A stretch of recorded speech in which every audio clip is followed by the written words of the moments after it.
Today, if you're willing, is a call to examine some of those truths and rules that you live by. Those things that you've deemed as fact, maybe completely unintentionally, that are a misrepresentation of truth and, in the grand scheme of things, keeping you from living your best life. Call them what you will: man-made walls, self-induced limitations, however you want to identify it or recognize it. But it's not until you step out and view it again from a higher vantage point that you realize maybe, just maybe, you've been caging yourself this entire time. You've been living a fraction of the life that you're capable of living. Someone sent me a soundbite. Jeremy Boring, who's the CEO of a media company, where he was saying, just generically, be careful who you take advice from. Because, and I'm going to paraphrase a lot of this, but the idea should come through. He says, I get a lot of financial advice from people who don't have two pennies to rub together. And it's not that they aren't amazing friends with amazing intentions and, I love them, but they don't have what I want. So how would they be able to give advice, right? He says, one thing I heard growing up was, Jeremy, money doesn't grow on trees. And he said, it wasn't until much later that I realized, hell yeah, it does. Wealth is created out of thin air, a lagging indicator to value add. There are infinite ways to generate it. And so to think that there's a finite amount or that it's a time for money transaction, that's a limiting belief. Now ask yourself how many people believe that. And so it made me think a few things, prompted a few different thoughts. First, it's luckily an example of me hearing exactly what I needed to hear, exactly when I needed to hear it. My team and I are behind the scenes looking to pivot and add more value in different ways. And so I'm so stubborn with my approach, I'd rather do nothing than create new products or services or media, for that matter, that aren't aligned with our North Star. I have to be excited about stuff or it's a no from me. And so just recentering the focus around the question of how do you best serve your audience? How do you add more value to the marketplace? It's just great to hear that again. So that's one. And then two, because you know the drill, I had to ask, well, what might some other limitations in my life be? I haven't done this exercise in a while. Where am I building walls around myself? A few things came up. First, perhaps juggling personal relationships and the work that I love. There's room for that to be reimagined. I still think I need to kick the door open creatively. I don't know how or what that looks like, but when just in your soul you feel like there's more, that needs to be unpacked. And then lastly, just the scope of what I'm doing. It's so easy to get comfortable and diminish what can be. And by the way, I don't know anyone who doesn't do this. It's a full-time job. You have to work to continuously push yourself out of your comfort zone, to be bigger, onto better things. And so I have to hand this over to you, this simple question. What are some things that maybe you've accepted as just reality or the way things are? Some things you've deemed to be truth that are holding you back, that you can take a sledgehammer to? Are you willing to take a walk, spend some time alone with yourself, and examine what life could look like with those walls kicked down? Because we wake up and we do the same things and we see the same people and we go to the same places. But there's no mandate that prohibits you from stepping outside of that, from going out into the world and demanding more of it. One of my favorite mantras, the world only gives you what you ask of it. So are you asking it for the right things? Are you asking the right questions? I hope this finds you at the right moment in time, the universal nudge reminding you that you have so much more control of your life than you think you do. Never outsource that or concede to the whims of chance like a leaf blowing in the wind. If it's not ideal, make it ideal. If it's not yours, make it yours. Bring it home, take ownership. The world is meant for you if you choose to make it so.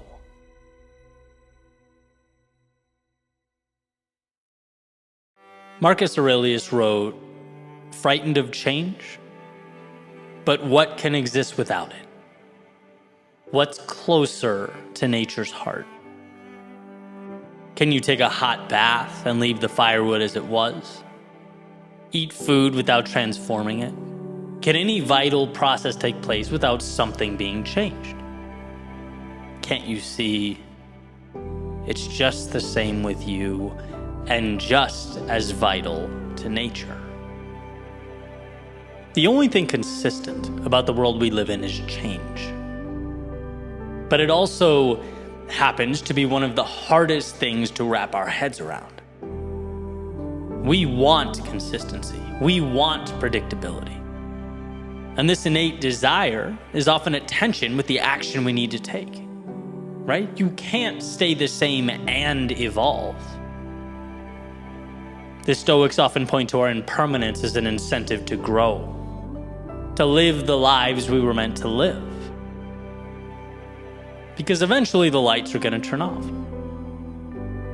And the question will be, what will you have done while they were on? I was talking to an entrepreneur recently, working on a new startup just out of college. And I said to him, "It's pretty amazing that you have the courage to do that, to take all those risks, to network, to hustle, to put yourself out there like you are. Be proud of that." As Jordan Peterson says, it's not nothing, right? It's a big deal. And he said, "Thanks, man. I appreciate that, but it's just how I'm wired, right? This is not difficult for me. It's what I was destined to do. It feels right." And I thought, man, that's special, right? Because for me, and we have very different businesses, but it's like content creation is what comes natural. Writing, right? And all the other stuff can be a battle. It's pushing myself over and over again to do the uncomfortable things that I don't necessarily want to, but know that I need to. And I'm sure he has some version of that too in his own world. Obviously, we all do. It just so happens that the things that are easy for him and natural to him are difficult for me. Right? Some of those things I have to really get myself amped up to do. Right? Like I go speak at a 2-day conference and I love it. The connections, the exchange of wisdom, meeting new people, seeing new faces. But that's some high energy stuff, right? Being quote unquote on for that long. It's a muscle that I've worked pretty hard at. I've really focused on to grow. And when it's done, I have to totally decompress. I go MIA and write about it for a few days afterwards. It's just how I am. But the point I'm trying to make is the ability to do those difficult things came from that understanding that we aren't here forever. There's an impermanence tied to what we do. And to truly capture the beauty of life, we need to dive into that difficulty. There's a lot of important stuff there. As Joseph Campbell notes, the cave you fear holds the treasure you seek. And sure, change is difficult. It will always be difficult. But it's intertwined, as Marcus Aurelius mentioned, in growth. It's the bridge to everything that is more. It's learning to see staying the same as a wolf in sheep's clothing. Right? The train's gonna go by. We can either hop on or we can watch it fade into the distance as our own clocks tick away. Not to mention, and we've all felt this at some point, there's no better feeling than having stepped into what scared you most and used it as a slingshot to propel you towards the thing that means something to you. It's a beautiful feeling. To revisit that quote, "Frightened of change, well, what can exist without it?" So true. Life is either going to change around you or with you. You can either watch it or step into it. And that's the idea worth holding on to. Don't deprive yourself of the true joy, happiness, satisfaction of knowing you didn't sit back and watch life change from afar. You became an architect of that growth. The train of life is moving. The clocks of life are ticking. And to try and hold on to a moment in time is a fool's errand, right? Ride the now like it's a wave. Use the finitude of our time here as the reminder that in X many years, your time will have expired. And you'll have either climbed the mountain or stayed at its base worried. You'll have either followed your intuition or pushed it away in exchange for a temporary comfort. And maybe that's it. We don't want predictability, we just think we do. We just want to bottle up some consistency amidst a world that's always moving. Right? Not knowing that to move along with the world is the only way to find ourselves, to uncover what we were meant to do with our time and who we were meant to share our time with. At a certain point, the sun's going to set. And you'll have to ask yourself, did you hide in its shadows or did you bask in its light? Let it lead you to new paths with new adventures. Did you make an effort to step onto the stage that it illuminated for you? During your time here, the world changed. Did you?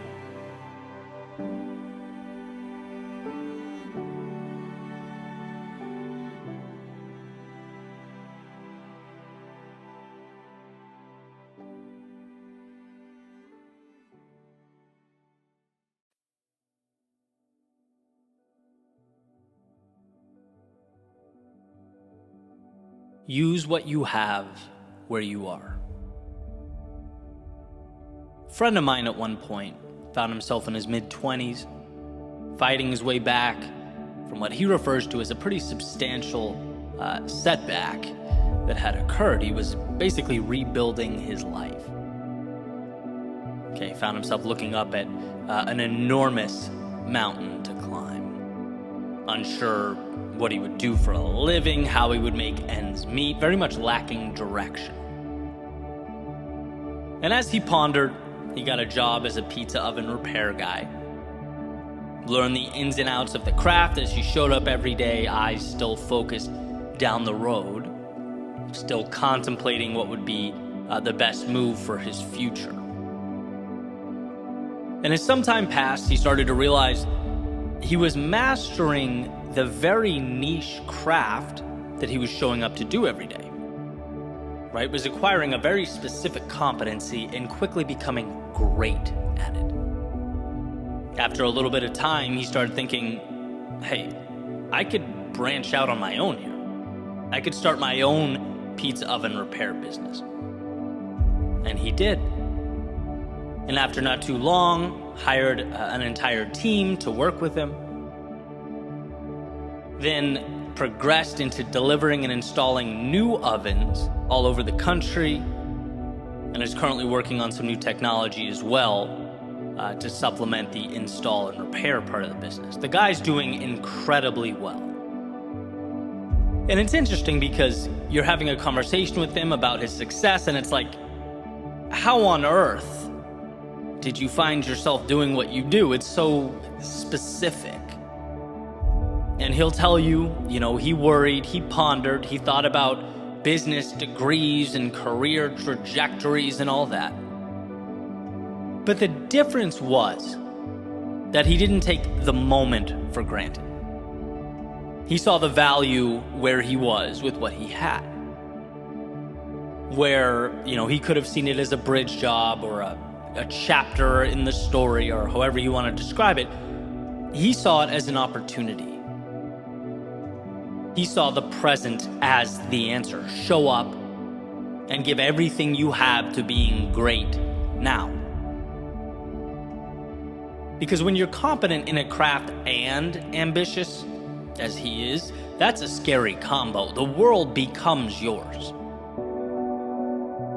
Use what you have where you are.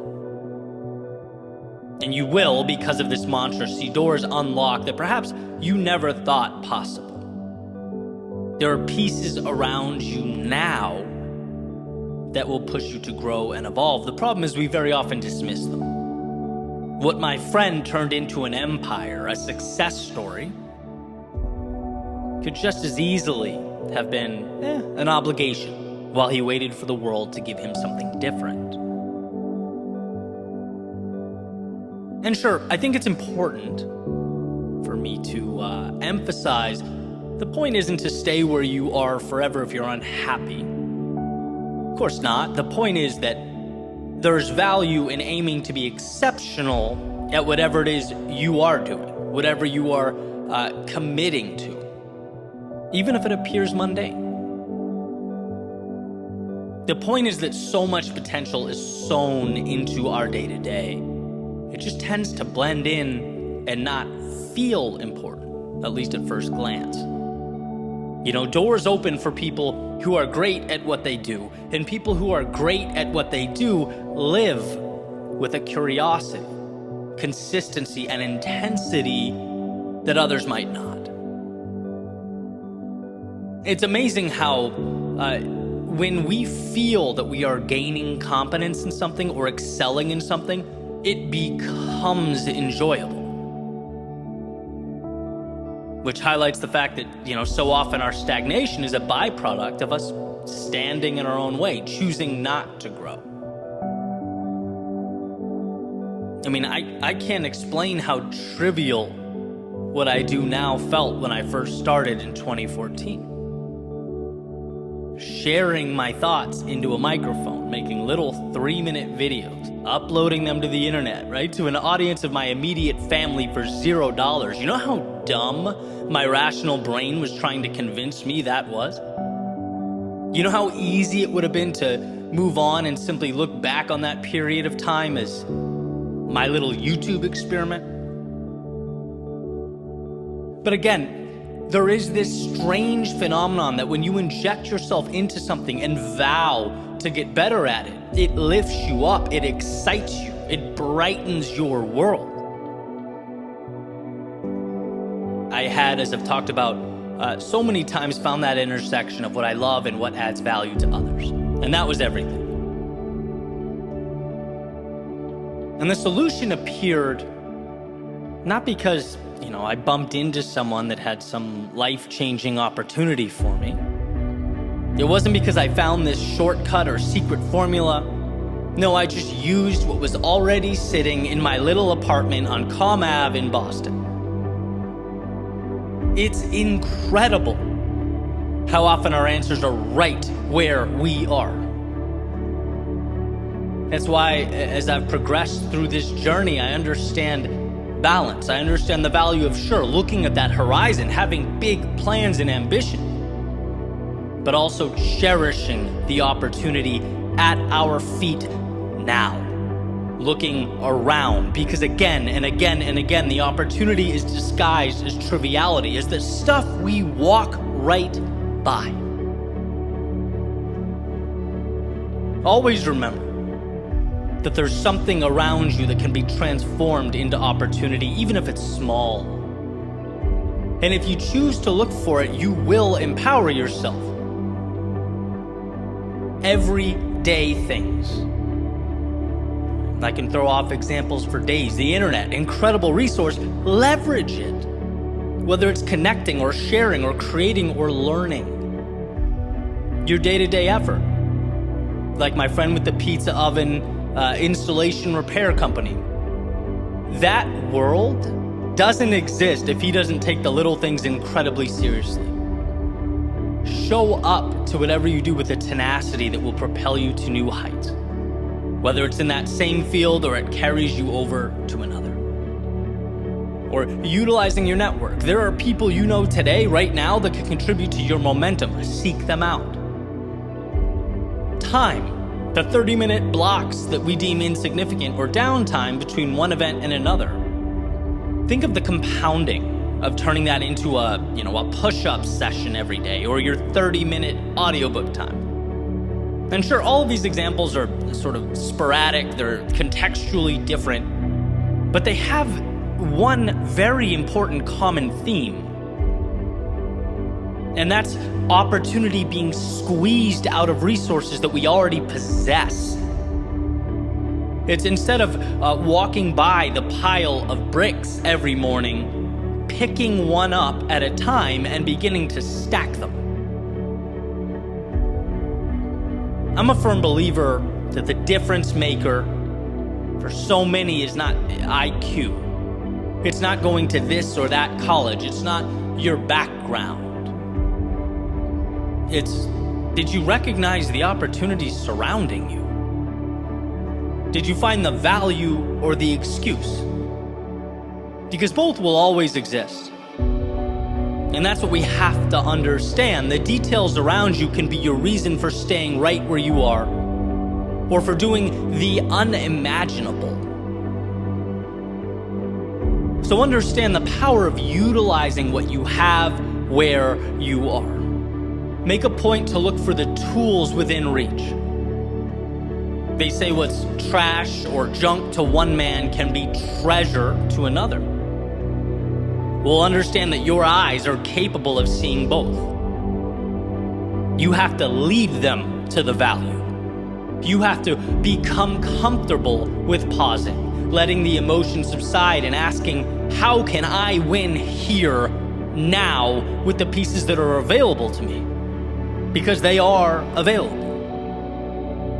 And if you're willing to pick them up, you can undoubtedly, as Thoreau said, build your castles in the air.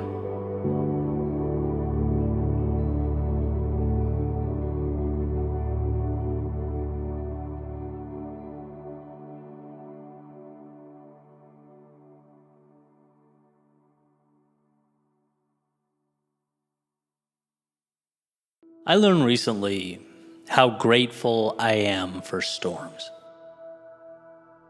Quiet skies don't show you how strong you are. Calm doesn't force you to level up.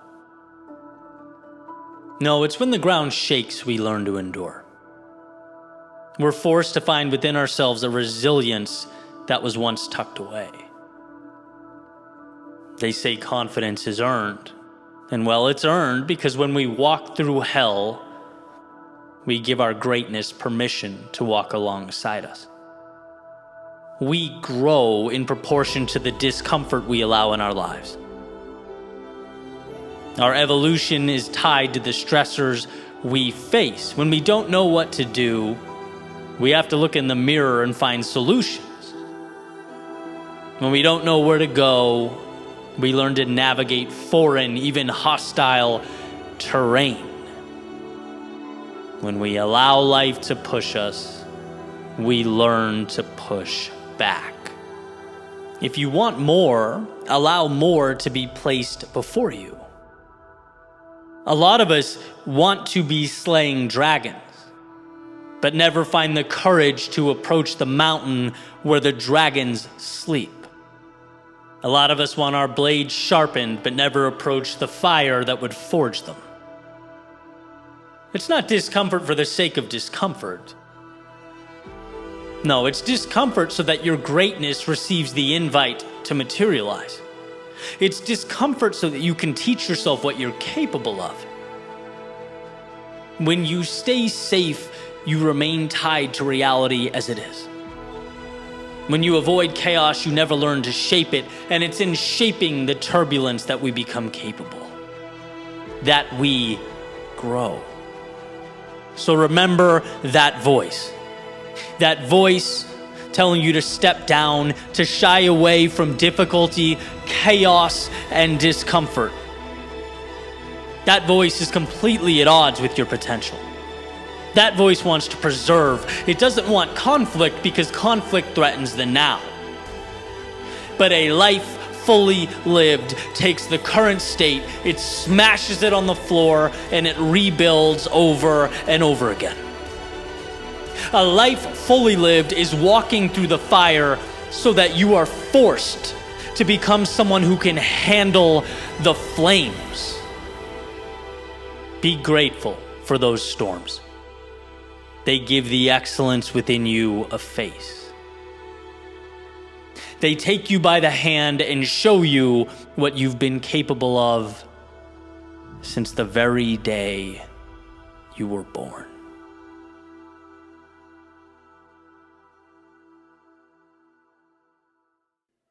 Be you always. And you might hear that and think, well, that's obvious. That's simple. That's easy. Not if the world has something to say about it. In fact, Emerson is quoted as saying, to be yourself in a world that's constantly trying to make you someone else is the greatest accomplishment. It's not always obvious, but rather the subtle erosion of ourselves. Perhaps not intentionally deciding to wear a mask. It's never taking the time to examine the reflection in the mirror and ask the right questions. Losing our intentionality means we end up wherever the wind blows us. And that could very well be a destination we aren't too happy with. Now, this next part will seem a little trivial and insignificant. But bear with me, right? Because sometimes the most important lessons are small, but they become a portal or a gateway to understand the bigger things, right? So for me, this started with a black t-shirt. Walking into a group meeting with some amazing people from all over the country and world doing different things and helping people in various ways. And all of them, as I entered the conference room, happened to be wearing business casual. Which is great, except I haven't worn a collar in a pretty long time. I've been doing my podcast, recording videos, building my businesses in a black t-shirt. And so that's how I walked into the room. And I found it interesting that almost immediately this self-talk emerged. It's like, you stand out right now. They're gonna think less of you. Is this disrespectful? Is this showing that perhaps I don't care, right? All of these things. And so I left that day and I sat with the thoughts. They bothered me, so I wanted to spend some time with them. And here's where I landed, taking those same points one by one. Number one, if they think less of me for being me, then that would be on them and not me, right? I'd gladly fight that uphill battle to earn people's respect in my authenticity. Number two, it's not disrespectful because I am happy to be there, proud to be there. I do take pride in my appearance. I just do it in my way. And number three, be you always, right? How you show up is what matters. Having the courage to live in a way that aligns with who you are and what's important to you. And why do I say this? Because if we can grasp this idea with something as trivial and as small as a black t-shirt in a conference room, perhaps we can then push it into other areas of life. The bigger things, the more important things. Like, who's in that room to begin with, right? Who are we surrounding ourselves with? How do we spend our time? Right? There's two ingredients to this recipe. One, who am I / what matters? And two, how can I position myself so that that is the arena I'm operating in? Sometimes we don't do it because we're scared, but sometimes we don't do it because we never ask the right questions. When you can find and hold your authenticity, you feel it, and so will others. The question transforms from how can I blend in and not disrupt to how can I use the abundance that surrounds me to live a life that's meaningful? There's a lot of us metaphorically walking around in collared shirts when they're not what we're meant to be wearing, right? A lot of us asking, how do I not screw this up? Instead of asking, how do I go get what's mine and do it in a way that matters to me? Be you always. And the closer you are to that, the more powerful you will be. It means understanding who in your life adds to that and who in your life detracts from it. It means looking around and asking, am I doing this for me or for others? It's that old airplane mantra. You have to put your mask on first before assisting others, or no one gets saved. No one gets the value. In a way, life is a beautiful pursuit of simplicity, of really distilling your world down to what matters and pushing away the rest. Because like moths to a flame, the complexity and unnecessary minutia finds us. It latches on and becomes what we carry around. I better not let go, says the lizard brain. This is how things are supposed to be. This is what everyone is doing. But when you find that clarity, truly capture it, yeah, you earn the respect of others around you in that metaphorical conference room, but most importantly, you earn your own respect. You, to a greater extent, appreciate that face staring back at you in the mirror. Right? Think about it this way. They do not build statues for those who blended in the best, who conformed, right? No, we build statues for those who had the courage to live in their authenticity, to do things their way. Because we understand how unique, how powerful, how difficult that is. Be you always. There's nothing more powerful than that.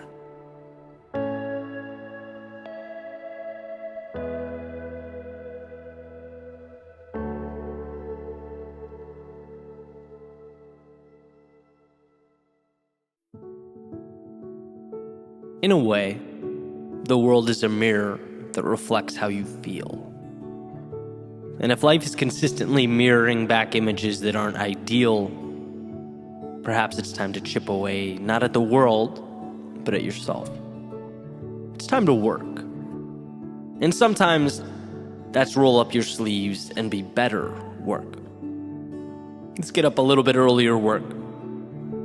It's hit the gym or study or give more work. But sometimes it's acknowledging that if in this chapter of your life, you find everything around you intimidating or too distant or out of reach, it's not because the world is too big, but rather you've let your own image get too small. It's the identity that needs the maintenance. We do things because we see ourselves as doers of those things, right? Soccer players play soccer, writers write, painters paint. No one who's ever identified or introduced himself as a runner has ever broken a world deadlift record. No, runners do runner things. Bodybuilders do bodybuilder things. People who view themselves as small do small things, and people who see themselves as capable or strong, daring, adventurous, larger than life, well, you get the point. We're out there overanalyzing all these details, trying to decipher code without realizing that we've already won or lost. You gave yourself permission to run 50 yards and then became Sherlock Holmes trying to figure out why the world wouldn't let you reach yard 51. We go as far as we allow ourselves to go. We do as much as we allow ourselves to do. We become who we allow ourselves to be. And I'm not saying the other variables don't matter. Of course they do. I'm saying over time, those variables become blocks for us to build ourselves up or build walls around ourselves that keep us down in one place. If the world feels bland, give yourself permission to seek out the beauty. Be someone who finds joy in life. If the world feels lonely, give yourself permission to connect with others. Be someone who brings people together. If the world feels chaotic and confusing, give yourself permission to break it down. Be someone who turns big things into small, manageable things. If the world feels sad and disheartening, give yourself permission to uncover what makes you smile. Be someone who, in the darkness of night, can find that light switch. Because for every reason to be sad, there's one to be happy. For every reason to be weak, there's one to be strong, so on and so forth. Of course, it's not the easiest to remember when we look out and don't like what we see. But knowing that the solution is internal, knowing that you decide who you are, where you're going, and where you stop, as much as humanly possible, it puts fate in your hands, which is right where it should be.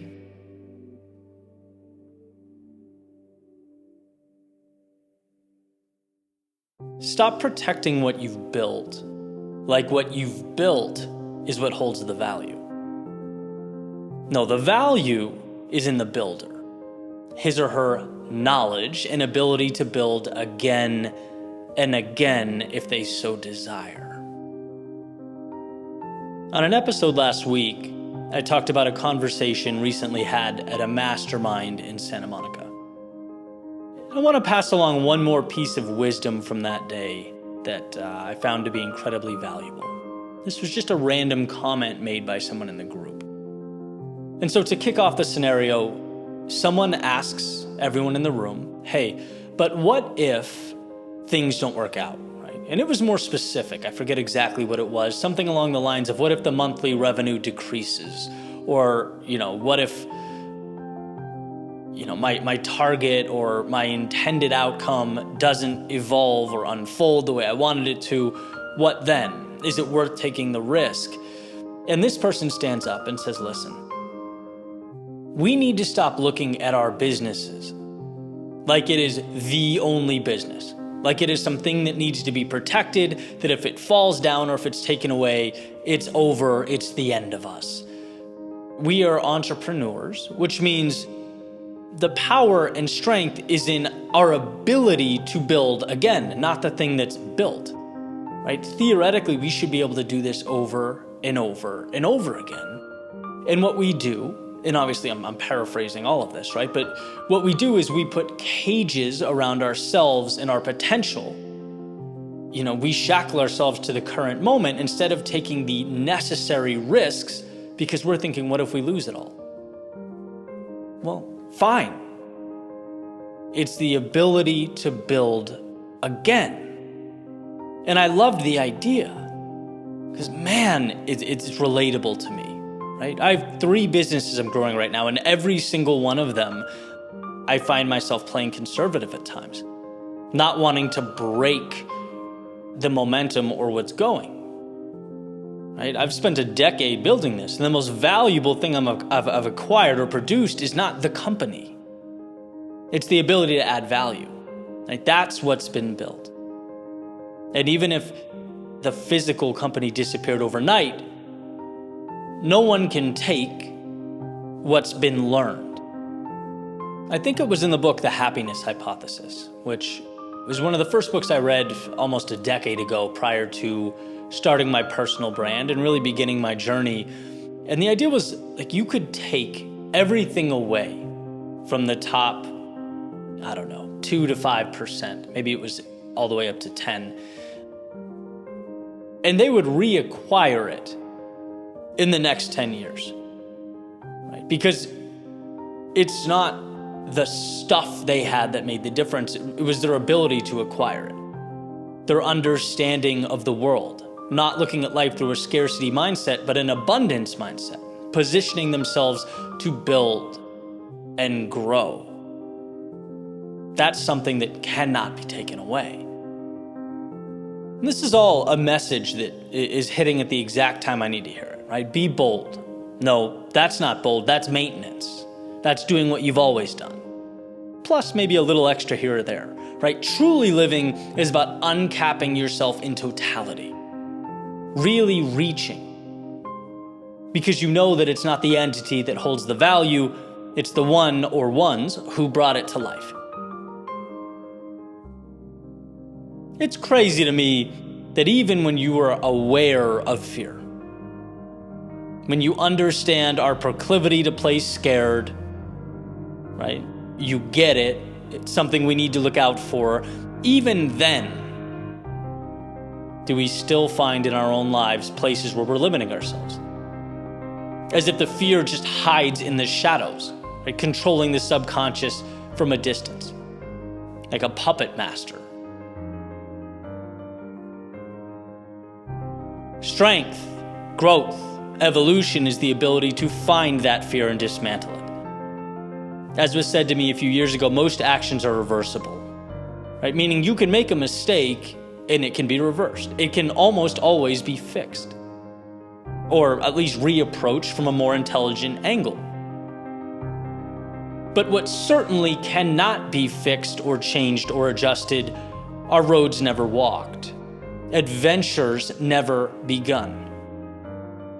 And with a scarcity mindset, you spend your entire life in your corner, protecting the little fragments of life you've collected along the way. Right? That's it.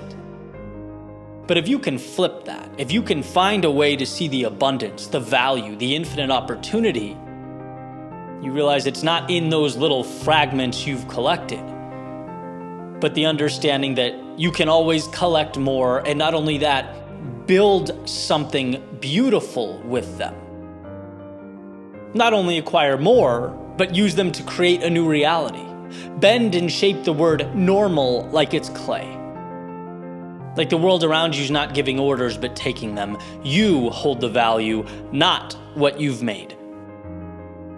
You. Right? We've all heard, give a boy a fish, feed him for a day, teach him to fish, feed him for life. I'm going to give it my all, make it my priority to remember every step along the way that it's in my ability to fish that value exists. If I'm not able to catch anything on a particular day, life moves on, and so do I. If what I've caught goes bad or expires, life moves on, and so do I. It's in the action. It's in the doing. That's not only why you can take the risk and shoot for the moon. It's why you must.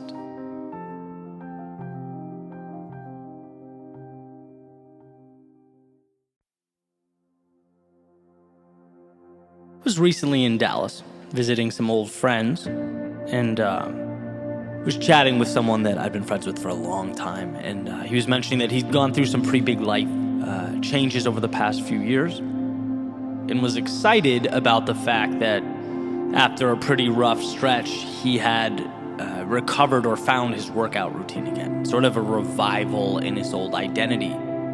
Because for context, he'd always been a pretty athletic guy growing up, but just like it happened to anyone, other things emerged and took priority, right? They swept in and, kind of consumed him for a period of time.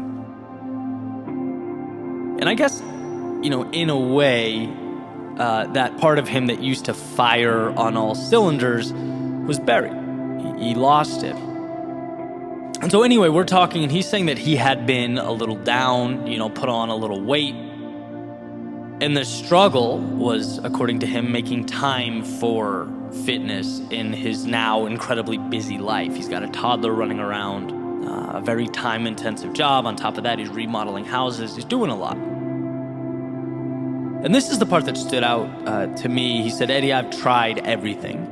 I went through, quick phases where I was motivated, but I couldn't, maintain that consistency. I was working, and then after work, I'd be with my son, who was, just too little to leave alone for 45 minutes. And this is what's funny, because it sounds so simple, but, he says, I found a gym with a daycare so I could bring my son and work out for 45 minutes.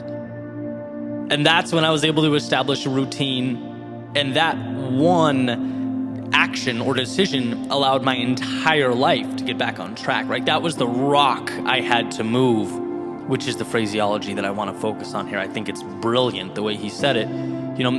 Basically, once I could figure out how to work out on afternoons when he's with me, I was able to make it go from sometimes a thing to always a thing. That was, again, the rock that had to be moved. And now I can clearly see from the conversation, right? The guy's happier, feels better about himself. And you know how it is when you're in that space, it starts to carry over into all aspects of life. And I'm thinking, this is so powerful, right? I told him I'm going to steal his rock metaphor and share it on the podcast on YouTube, because that, in my opinion, is the way to look at meaningful change.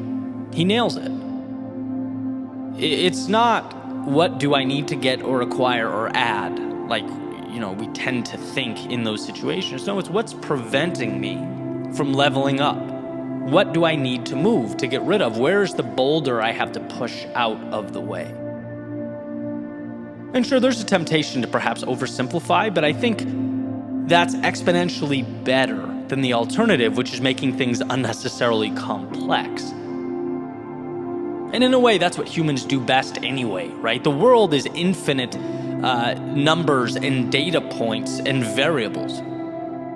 Humans just pick a few and create stories with them, right? So to me, there is value in truly simplifying and saying, okay, That's where I want to be. What's the one thing I could remove that would free me up to start moving that way? Where is my rock that has to be relocated? And it's funny when we find those things, right? It's like turning on the light in a dark room. Everything begins to make sense. You feel momentum. You feel like you're in it. And again, how you feel when you go to bed at night becomes your identity. It's not because you're solving the problem right away, but because you feel that progress. Progress equals happiness, right? Human beings are invigorated by meaning, the pursuit of purpose. When we're stuck, the painful part isn't necessarily being stuck as much as it's that we're not moving towards what matters. We need that growth. And for my buddy to see that, it was moving the mental rock of, I can't have a good workout when I'm watching my son. Those two things are mutually exclusive. Remove that limiting belief and boom. And maybe in your particular situation, there are numerous rocks that need to be moved. Incredibly plausible, right? But we can only move one at a time. And like dominoes, you have to push the first one down before the others start to fall. So where can you push? Which I also like because it emphasizes the power and control we have in our own lives. Again, situations are messy and complex. I get that. But if you can simplify it down to what is one thing that's preventing me from going or changing or stopping or whatever it is for you, what's the big obstacle? Okay, there it is. Let's chip away. Let's move this thing. It's as if your frustration over immobility is a dam, right? And what you need to do isn't add more water to the reservoir, but find out what you can remove to start letting that water flow, right? You want it to move freely. Because I believe life is a momentum game. It really is. Like, you win when you feel like you're progressing, when you feel like you're taking steps. That's when you're excited. That's when you jump out of bed invigorated. That's where you look for solutions. So look around you. There's always a step to be taken. In fact, I simplified to the extent that my mantra is, number one, know that change is possible. And number two, know that the next move is within an arm's reach of where you stand right now. Understanding and believing those two things is power. Right? Don't get disillusioned by how far the top of the mountain feels or how long you've been in one place wishing things were different. None of that matters. The goal is to manufacture momentum, and that's what you do. So do it by initiating one small action that frees you up to start walking that way. And it's amazing, when you're in motion, things seem to make sense in a way that they simply didn't when you were stationary. That's why it's important to understand that you don't need to have all the answers. In fact, it's impossible to have all the answers. The journey provides them. Right? The path contains the secrets. Therefore, the goal should be to get yourself stepping down that path. No overly harsh, out of this world, unrealistic expectations. No, simply be your own biggest ally here. Remove what you don't need and free yourself of that unnecessary minutia. It's go time. And I go back and forth often, as you've heard me do here, right? It's like, yes, life is messy, it's complex, that's true. It's a culmination of infinite variables and data points. But guess what our job is? Guess what your power is? To hone in on the select few of them necessary to tell your story. Human beings have survived for thousands and thousands of years because we are masters of simplification. Masters of ignoring what we don't need and distilling the complex down into what's actionable. And perhaps that's where you are now, what you need to do most. It's like, I'm not where I want to be. Okay, in simple terms, where do I want to be? What does my mountaintop look like? What am I doing now that's getting in the way? right? And what rocks do I need to move that will get me started down that path to something new? There are some pretty basic themes that consistently reemerge in most of my videos and podcast episodes, right? The idea of, us having control, agency. The idea that fear can be an ally, or as Joseph Campbell states, the cave you fear holds the treasure you seek. The idea that you're not your past, right? And there are a few more. But essentially, today's episode takes them all and places them in the palm of your hand. It reminds you that in totality, this is all about you being the author of your story. And you don't need the whole book written.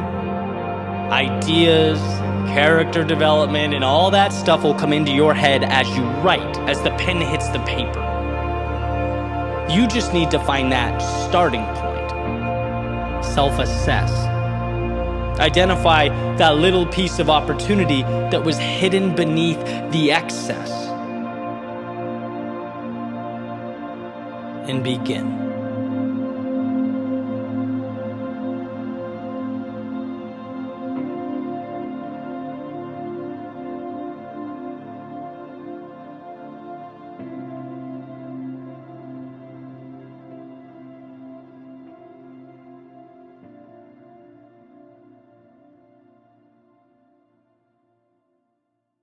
A tree grows, not because it wants to, but because it was created to.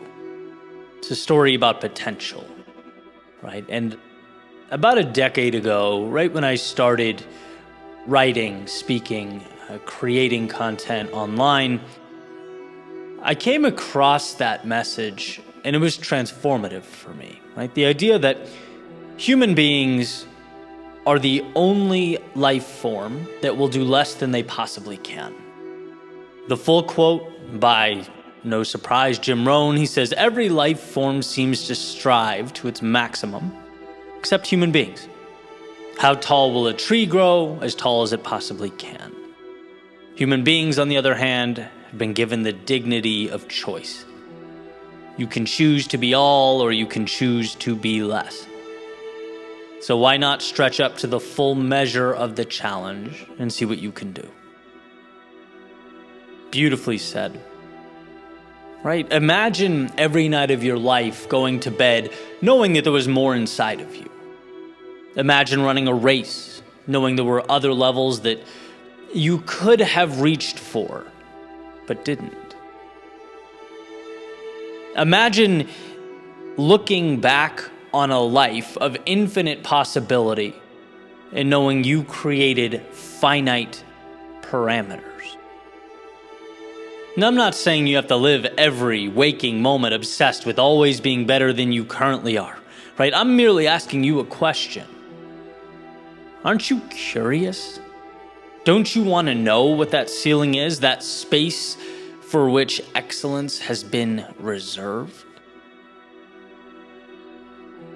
I often think every time I hop on a rowing machine at the gym that, it highlights the gap in black and white between what I'm doing and what I'm capable of. Love-hate relationship with that machine. It brings me back to my college days, the days I first learned to truly push myself. I get on it now for 1-minute sprints as part of a sort of a workout program I'm doing. And I just think there's no evading that concrete number the screen gives me. Exactly how many meters I went in 60 seconds. Right there, right in front of me. And then I ask, imagine if the stakes were higher. Imagine if this wasn't just a workout. Imagine if someone said, on sprint number 4, Eddie, if this is not your fastest sprint of the day, you lose X. Or Y is going to happen to you. Whatever those variables may be. Eddie, if this isn't your fastest sprint, insert worst fear. What's going to happen? I'm going to break that record. I just am. My body is going to find a way. And that's what's interesting. That's the point. Okay.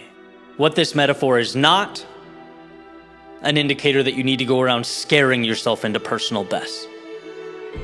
But what it is a reminder that there's always more right there, right in front of you, if you want it.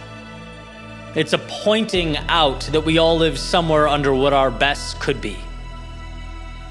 And knowing that is such a powerful tool.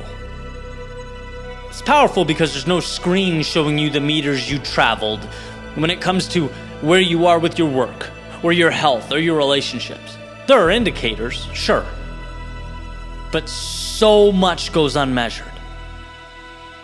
How much did you do today? Did you feel good about your output? How good? Because there's always another level. And maybe the solution is more. Maybe the solution is an audit of time spent. Maybe it's adjusting your compass altogether, but there exists a best in you that is untapped, always. And the question remains, aren't you curious? Aren't you curious what that next level looks like? That should make you feel good. Because your current circumstance is as permanent as today's weather. What you don't like can be changed. What isn't aligned can be adjusted. If it's not good enough, you can make it so. One of my favorite ideas, life is a game of adjustments. The question's how far are you willing to push, to grow? Keyword, willing. Some people decide to stop at point A. Others stop at point B. Others, point C. And that's for them to decide. That's a decision, a personal decision they've made. But the $1 million piece of knowledge is that in all cases, that landing spot was a decision. It was not fate. It was not handed out by a stranger on the street. You choose how hard to pull, and you decide which levers are worth pulling. See, we are the only living beings capable of underperforming. And that's amazing. Take that, run with that, because it also means we are the only living creatures capable of rationally looking around, assessing the situation, and saying, I don't like this reality. I'm going to rebuild my own. The world is yours. You just have to decide which world you are willing to accept. Which world are you willing to fight for? Which world are you going to call your own?